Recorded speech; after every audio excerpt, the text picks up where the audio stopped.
여러분, 정기 건강검진 얼마나 자주 받고 계신가요? 해마다 빠짐없이 받으시는 분도 계실 테고, 2년에 한 번 국가에서 안내해주는 검진만 겨우 챙기시는 분들도 계실 겁니다. 어떤 분은 병원 문턱을 넘는 것 자체가 부담스러워 건강검진을 미루고 또 미루고 계실 수도 있고요.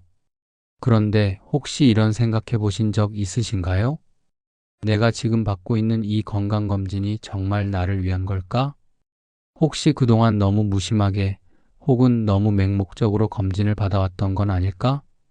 익숙하게 반복되던 건강검진, 당연하게 여겨지던 그 절차가 어쩌면 우리 삶을 좀먹고 있었을지도 모른다면 믿기 어려우시겠지만 이건 단순한 음모론이 아닙니다. 실제로 수많은 연구와 사례가 우리에게 경고하고 있습니다. 하버드 의대 연구에 따르면 70세 이상 노인의 68%가 불필요한 검사를 받고 있으며 그로 인해 정확하지 않은 진단과 부적절한 치료, 그리고 때로는 돌이킬 수 없는 건강 악화로 이어지고 있다고 합니다. 게다가 충격적인 사실은 젊은 사람들에게 유익한 일부 검진이 오히려 노년층에게는 해가 될 수 있다는 점입니다. 많이 받는 것이 무조건 좋은 줄 알았던 그 검사들이 우리 부모님 세대에게는 불필요한 불안, 무리한 약물 치료, 감당하기 힘든 의료 비용으로 이어지고 있다는 사실 알고 계셨나요? 실제로 얼마 전 저는 83세 되신 아버지를 모시고 병원에 다녀왔습니다.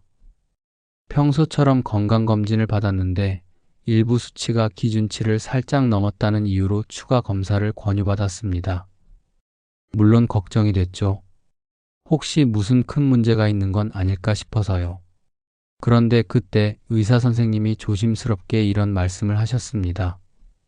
이 연세에는 수치보다 더 중요한 게 삶의 질입니다. 꼭 필요한 검사만 남기고 불필요한 건 줄이는 게 좋습니다. 그 한마디가 제 가슴을 깊이 울렸습니다. 그동안 우리는 과연 얼마나 많은 검사를 아무 의심 없이 받아오며 그 결과에 불안해하고 불필요한 치료까지 받아왔던 걸까요? 검사는 많을수록 좋다. 조기에 발견하면 무조건 낫는다는 믿음이 이제는 우리의 삶을 병들게 하는 상식이 되어버린 것은 아닐까요? 한 친구는 76세의 종합검진에서 발견된 미세한 폐 결절 하나 때문에 6개월간 검사를 반복하며 죽음의 공포 속에서 살았습니다. 결과는 아무 문제 없었습니다. 하지만 그는 이렇게 말했습니다. 그 6개월 동안은 하루하루가 지옥이었어. 매일 죽음을 생각하며 살았거든. 그가 겪은 고통은 실제 병보다도 훨씬 깊고 무거운 것이었습니다. 이처럼 과잉 진단과 과잉 치료는 몸보다 마음을 먼저 병들게 할 수 있습니다. 또 다른 이모님의 이야기도 있습니다. 평소 건강에 누구보다 철저하셨던 분이었죠. 매년 종합검진을 빠짐없이 받으셨고 병원에서도 모범 환자라고 불릴 정도로 성실하셨습니다. 그런데 어느 날 혈액 검사에서 미세한 수치 이상이 발견됐고 병원은 즉시 정밀 검사를 권유했습니다. 불안했던 이모님은 수차례 병원을 오가며 추가 검사와 조직 검사를 받으셨고 그 결과는 다행히도 큰 이상이 없었습니다. 하지만 문제는 그 이후였습니다. 불필요했던 조직 검사 부위에 감염이 생겼고 강력한 항생제를 투여받으면서 장내 미생물 균형이 무너졌습니다. 그로 인해 이모님은 6개월 넘게 심각한 소화장애로 고통을 겪으셔야 했습니다. 결국 검사 때문에 병이 생겨버린 셈이었죠. 그분의 말이 아직도 생생합니다. 건강해지려고 검사 받았는데 그 검사 때문에 내가 아프게 될 줄은 몰랐어. 이런 이야기를 들으면 도대체 무엇이 잘못된 것일까? 근본적인 질문을 하게 됩니다. 왜 우리는 나이 들수록 더 많이 검사를 받아야 한다고 믿고 있을까요? 40대 기준으로 만들어진 검진 항목을 70대, 80대에게 그대로 적용하는 것이 정말 맞는 일일까요? 이제는 정말 물어야 할 때입니다. 나는 이 검사를 왜 받는가? 이 검사가 나에게 어떤 의미가 있는가? 이 검사가 내 삶을 더 나아지게 할 것인가? 아니면 불필요한 걱정만 안겨줄 것인가? 오늘 중년 상담소에서는 이 질문에 함께 답해 보려 합니다. 어떤 검사는 꼭 받아야 하고 어떤 검사는 과감히 거절해야 하는지, 어떤 정보는 나를 살리고 어떤 정보는 나를 지치게 만드는지, 그리고 그 속에서 진짜 건강한 노후란 무엇인지, 삶의 질을 높이는 지혜는 무엇인지 함께 고민해 보려고 합니다. 이 이야기는 단순한 건강 정보를 넘어 여러분의 삶 전체를 되돌아보는 계기가 될 수 있습니다. 검진의 이름 아래 당연하게 받아들여왔던 관념들을 깨고 오직 나에게 진짜 필요한 건강관리란 무엇인지 함께 찾아가는 시간이 되기를 바랍니다. 지금 이 순간에도 수많은 중장년, 노년의 부모님들이 불필요한 검진과 치료에 지치고 있습니다. 그리고 그 가운데에는 분명 여러분의 가족 또는 여러분 자신이 있을지도 모릅니다. 오늘 이 이야기가 여러분 삶의 방향을 바꾸는 작지만 결정적인 전환점이 되기를 진심으로 바랍니다. 그러니 부디 마음을 편히 하고 끝까지 함께 해주세요. 이제 진짜 중요한 이야기를 시작해 보겠습니다. 준비되셨나요? 여러분, 오늘 아침 혈압 재보셨나요? 많은 분들이 혈압은 병원에 가서나 재는 거라고 생각하십니다. 또 어떤 분들은 나는 특별히 불편한 것도 없고 건강한 편이니까 괜찮아 하며 혈압 체크를 대수롭지 않게 넘기기도 합니다. 하지만 문제는 혈압은 몸에 아무런 신호도 주지 않고 조용히 병을 키워간다는 데 있습니다. 고혈압은 조용한 살인자라는 별명이 있을 정도로 무서운 병입니다. 그 이유는 명확합니다. 대부분의 사람들은 고혈압이 진행되어도 머리가 아프거나 어지럽지 않으면 이상을 느끼지 못합니다. 그러다 어느 날 갑자기 뇌졸중, 심장마비 같은 치명적인 사건으로 이어지죠. 제 지인 중에도 비슷한 일을 겪은 분이 있습니다. 겉보기엔 참 건강한 분이셨어요. 아침마다 동네 뒷산도 오르시고 술, 담배도 안 하셨죠. 그런데 어느 날 집에서 갑자기 쓰러지셨고 급히 병원으로 이송됐습니다. 진단은 뇌출혈, 그리고 원인은 수년간 방치된 고혈압이었습니다. 평소 병원은 1년에 한 번 국가검진 정도만 받았고 혈압이 높다는 경고를 들은 적도 없었기에 가족 모두 충격이 컸죠. 이런 사례는 결코 드물지 않습니다.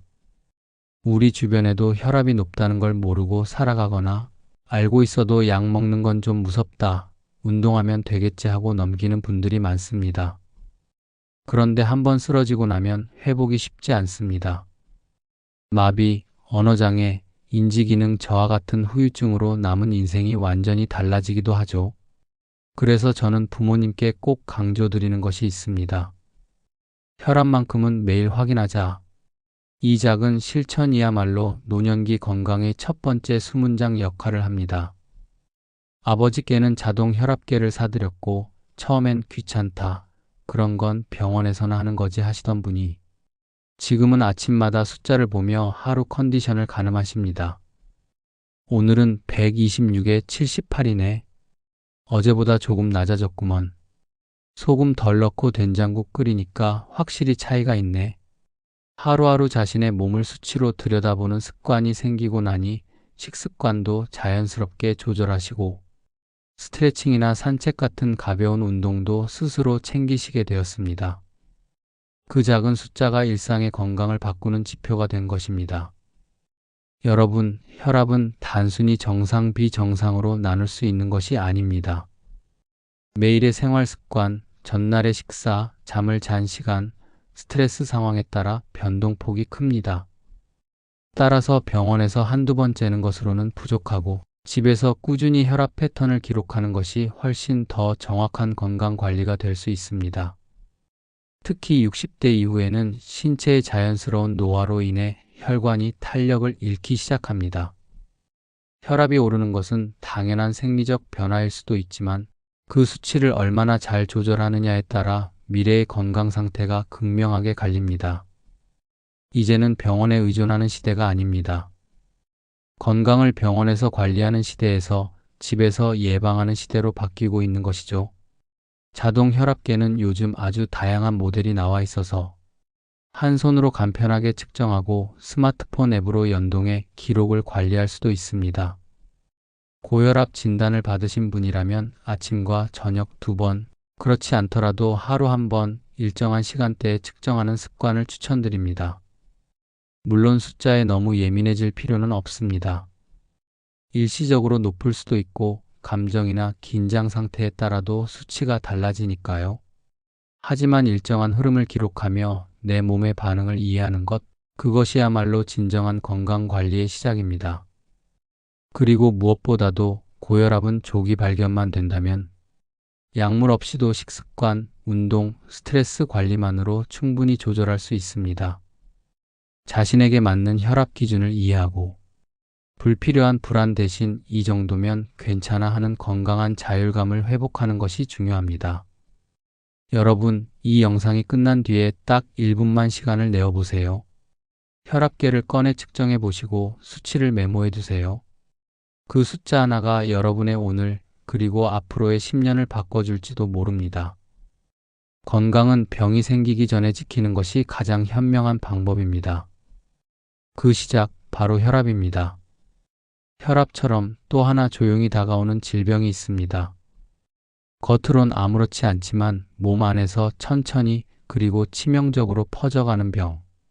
바로 당뇨병입니다. 놀랍게도 당뇨는 증상이 없어도 이미 몸을 망가뜨리고 있는 경우가 많습니다. 특히 중년 이후 그리고 노년에 접어들면 그 위험은 눈에 띄게 증가합니다. 그런데 문제는 우리가 이 병에 대해서 너무 무뎌져 있다는 것입니다. 당뇨? 나는 단 걸 잘 안 먹으니까 괜찮아. 살 좀 찐 거 말고는 특별히 문제 없어. 가끔 피곤하긴 한데 나이 들면 다 그렇지 뭐. 이렇게 쉽게 넘기기 쉬운 신호들이 사실은 당뇨의 전조일 수 있습니다. 당뇨는 단순히 혈당 수치가 높은 상태를 말하지 않습니다. 혈관, 신경, 장기, 면역력까지 광범위하게 영향을 주는 전신질환입니다.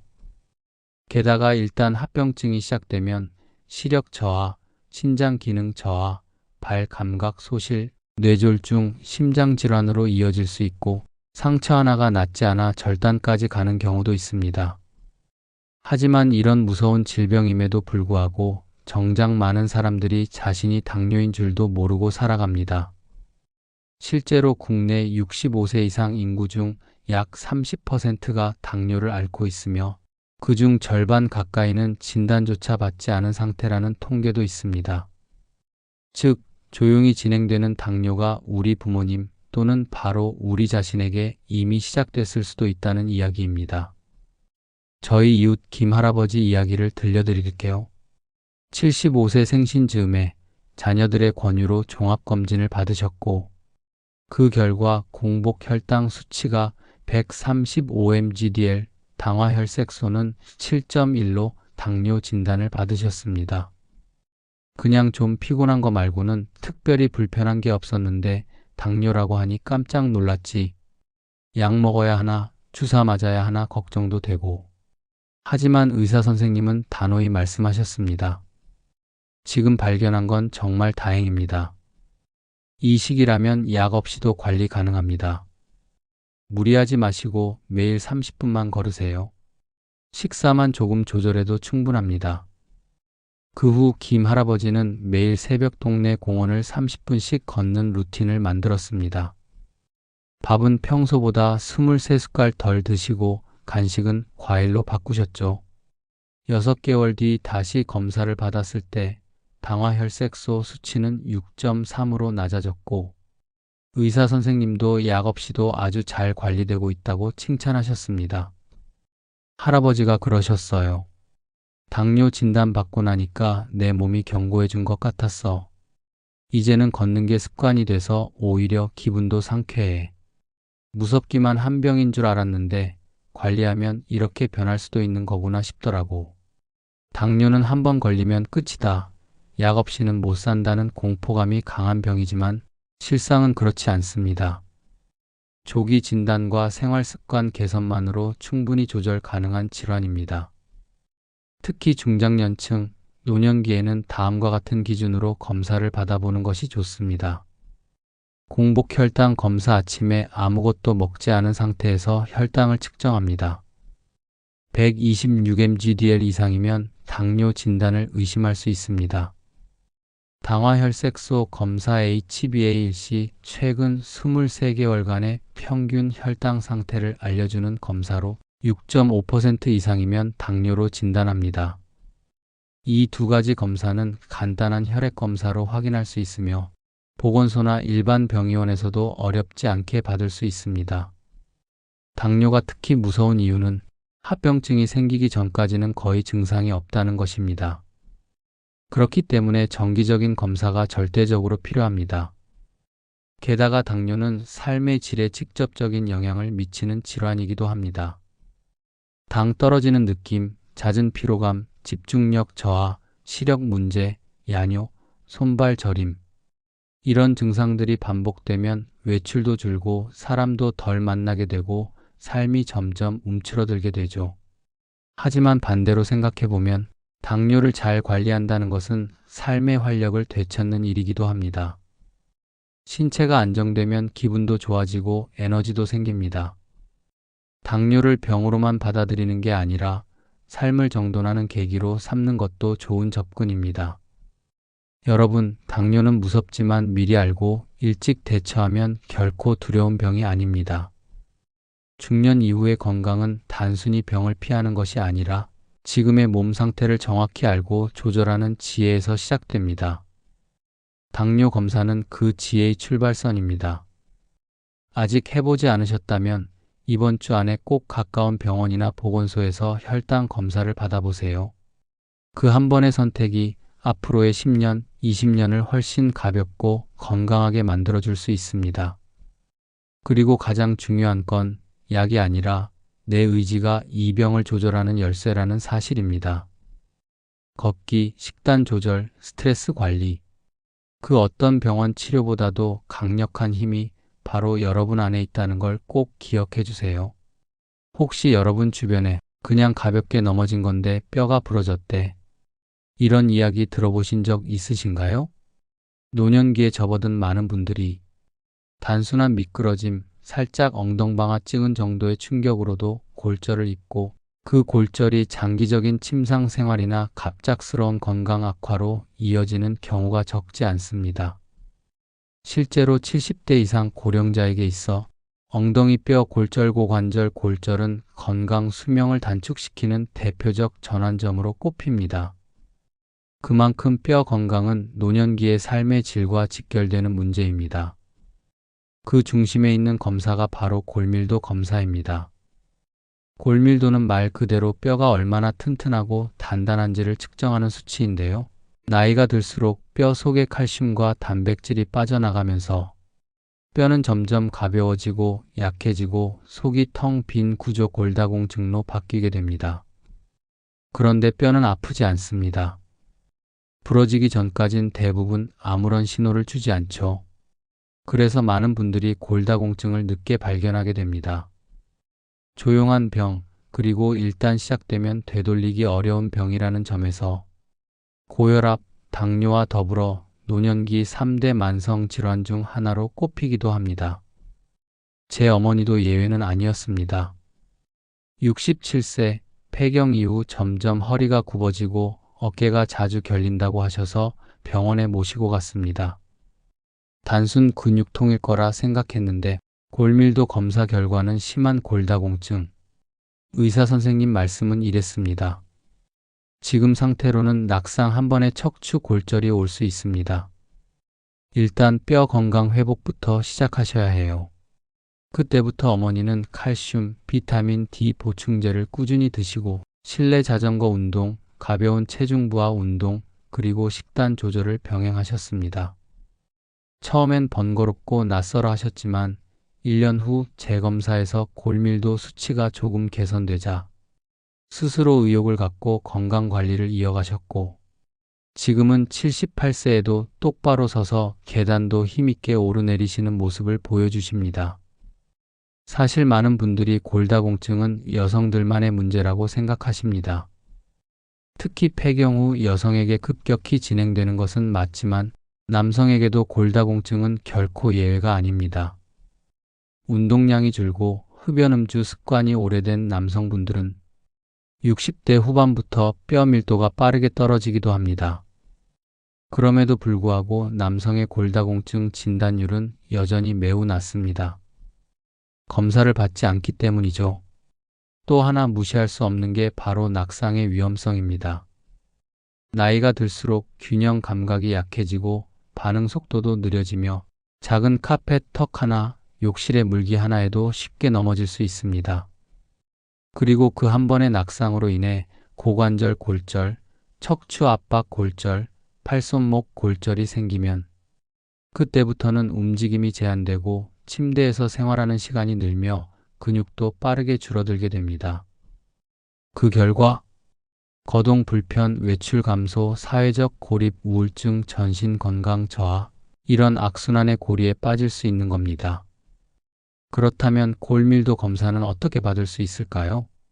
DXA 중 에너지 X선 흡수범라고 불리는 정밀 검사를 통해 뼈의 밀도와 상태를 정확하게 파악할 수 있습니다.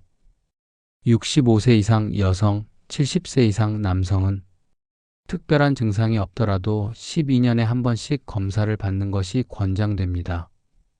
특히 폐경 후 여성, 저체중, 흡연 음주가 많은 분, 운동량이 적은 분, 류마티스 관절염 등의 병력이 있는 분들은 더 자주 확인하는 것이 좋습니다. 그리고 골밀도 수치가 낮다고 해서 좌절하실 필요는 없습니다. 지금부터 관리하면 늦지 않았습니다. 충분한 칼슘과 비타민 D 섭취, 햇볕 쬐기, 체중 부하 운동, 그리고 필요시 약물 치료로도 골절 위험을 크게 줄일 수 있습니다. 어떤 분은 이렇게 말씀하셨습니다. 뼈는 보여지지 않아서 신경 안 쓰게 되더라고. 그런데 한번 부러지고 나니 그게 얼마나 무서운 건지 알겠어. 지금은 뼈가 내 건강의 기둥이란 걸 잊지 않으려고 해. 맞습니다. 뼈는 우리 삶의 기둥입니다. 그 기둥이 무너지면 삶 전체가 흔들릴 수 있습니다. 조용하지만 확실한 위험, 골다공증을 미리 알고 그에 맞게 예방하는 것이야말로 진짜 노후 건강을 위한 준비입니다.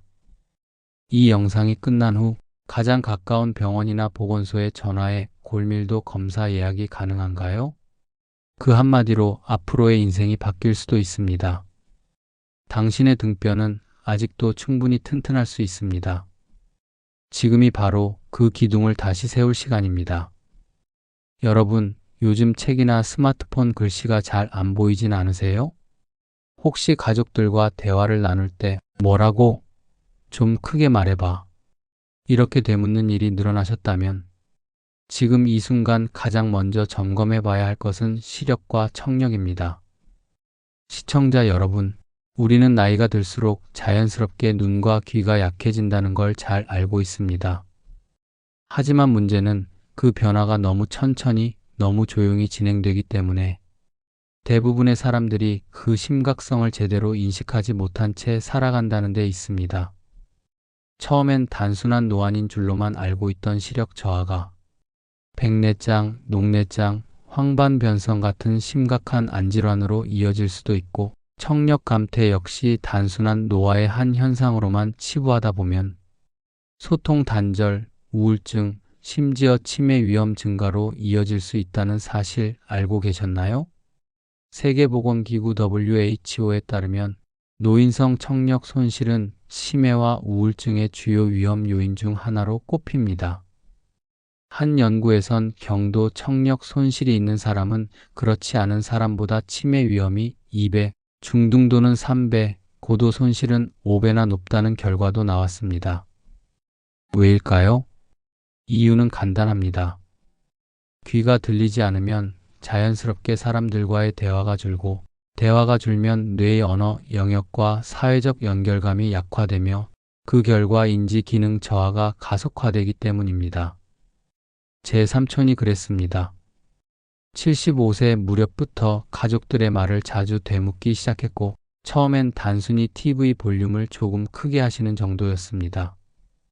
그런데 점점 가족 모임에서 대화에 끼지 않으시고 누가 말 걸어도 피하거나 웃음만 지으시는 일이 많아졌습니다.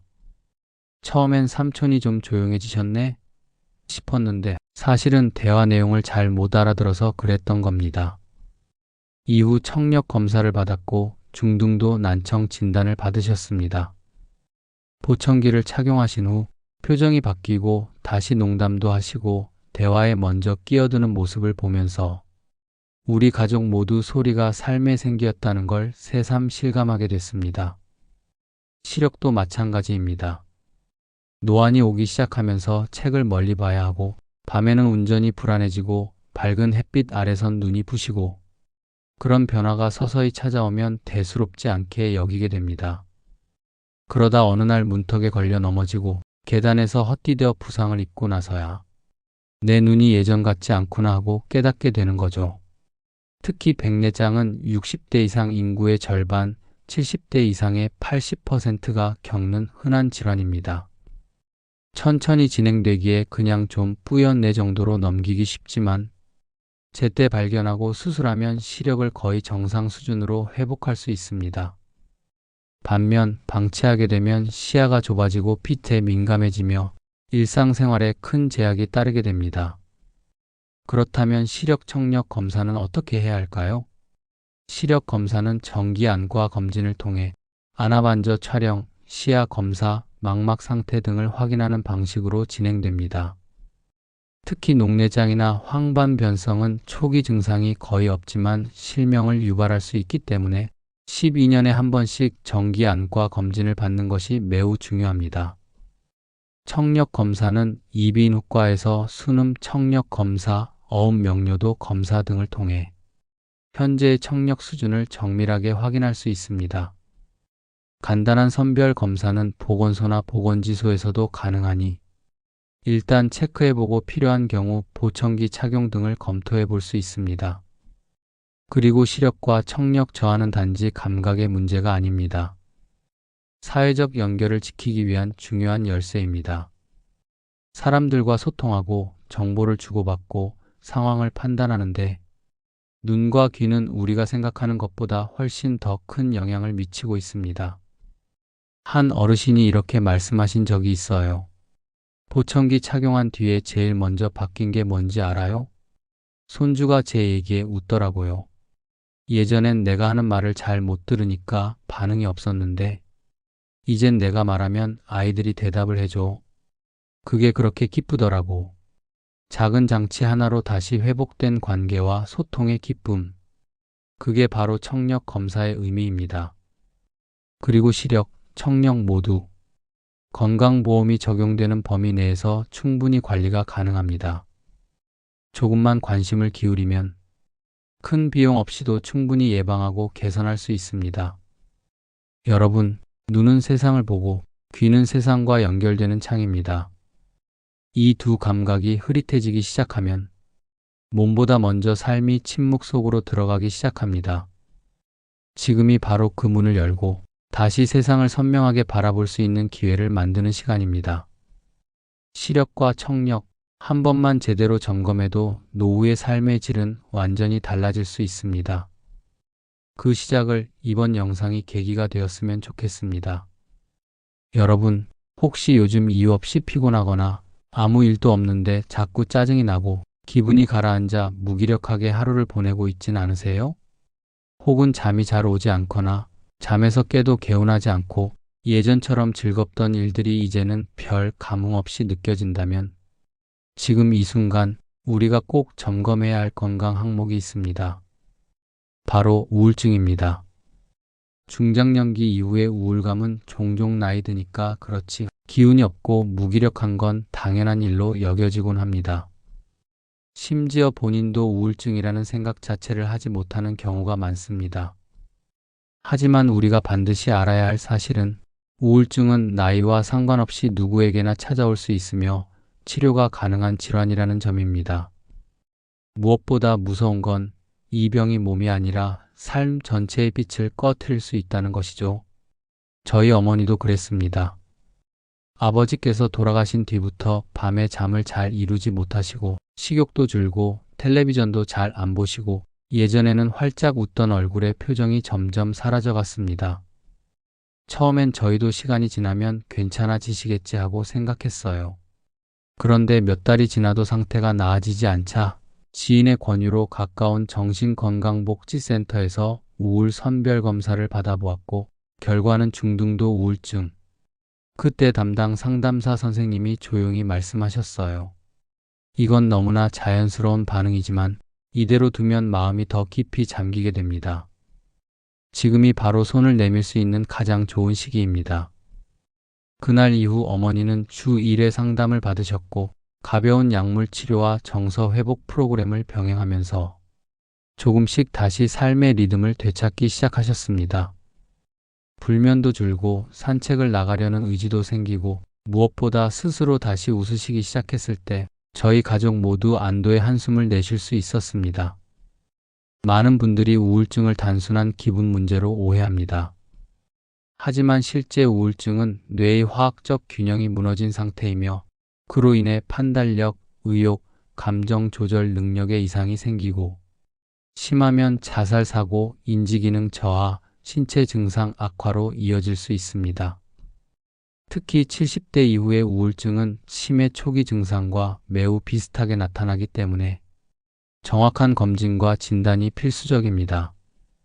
또한 고혈압, 당뇨, 심장병 등 만성 질환을 앓고 있는 분들일수록 우울증 위험이 높아지는데 그 이유는 단순히 병의 부담 때문이 아니라 회복에 대한 기대감이 줄어들기 때문입니다. 그렇다면 우리는 어떻게 우울증을 선별할 수 있을까요? 다행히도 요즘은 보건소나 지역 정신건강복지센터에서 간단한 설문 방식의 우울 선별 검사 PHQ-9를 무료로 받을 수 있습니다. 9개의 문항을 통해 최근 2주간의 감정 상태를 체크하며 점수에 따라 상담이나 치료가 필요한지를 파악할 수 있습니다. 예를 들어 이런 문항들이 포함되어 있습니다. 최근 2주 동안 거의 매일 우울하거나 기운이 없었나요? 일상에서 기쁨이나 즐거움을 느끼는 일이 줄었나요? 잠들기 어렵거나 자주 깨는 일이 반복됐나요? 자책하거나 무가치하다는 생각을 자주 하셨나요? 이런 질문들에 2점 이상 체크되는 문항이 많다면 전문가 상담이 필요한 신호일 수 있습니다. 중요한 건 이 검사가 결코 정신병 검사가 아니라는 것입니다. 오히려 몸의 건강검진처럼 마음의 상태를 가볍게 들여다보는 심리적 체온계라고 보시면 됩니다.